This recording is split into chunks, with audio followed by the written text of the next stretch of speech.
আজকে আমি রান্না করব মাংস। প্রথমে আমি মাংসটাকে ধুয়ে নেব ভালোভাবে। এখানে দেখো মাংসের জন্য যা যা লাগে আমি সব কিছু রেডি করে নিয়েছি আর মাংসটাও ধুয়ে নিই।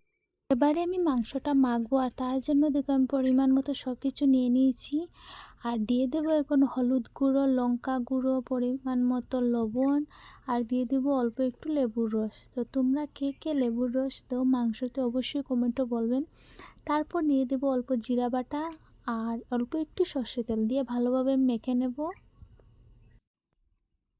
কড়াইতে দিয়ে দিলাম তেল। এবার আমি আলুটা ভেজে নেব।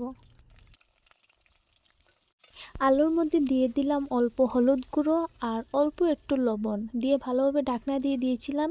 এবারে দেখো আমার আলু ভাজা হয়ে গেছে, এটি নামিয়ে নিয়েছি।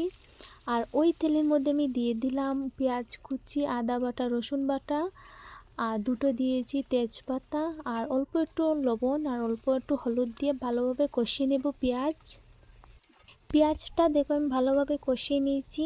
এর মধ্যে দিয়ে দেব আলু, মাংস সব কিছু দিয়ে ভালোভাবে মিশিয়ে নেব।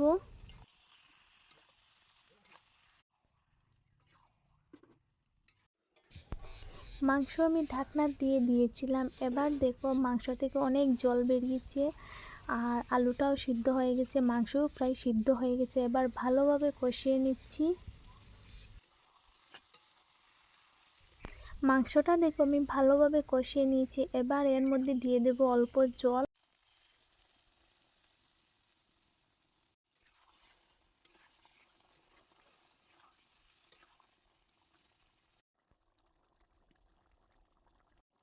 জল ফুটে গিয়েছে, তারপর দিয়ে দিয়েছি গরম মশলা দিয়ে নামিয়ে নেব। আজকের ভিডিওটা এতটুকুই। ভালো লাগলে লাইক কমেন্ট শেয়ার করে দেবেন। টাটা।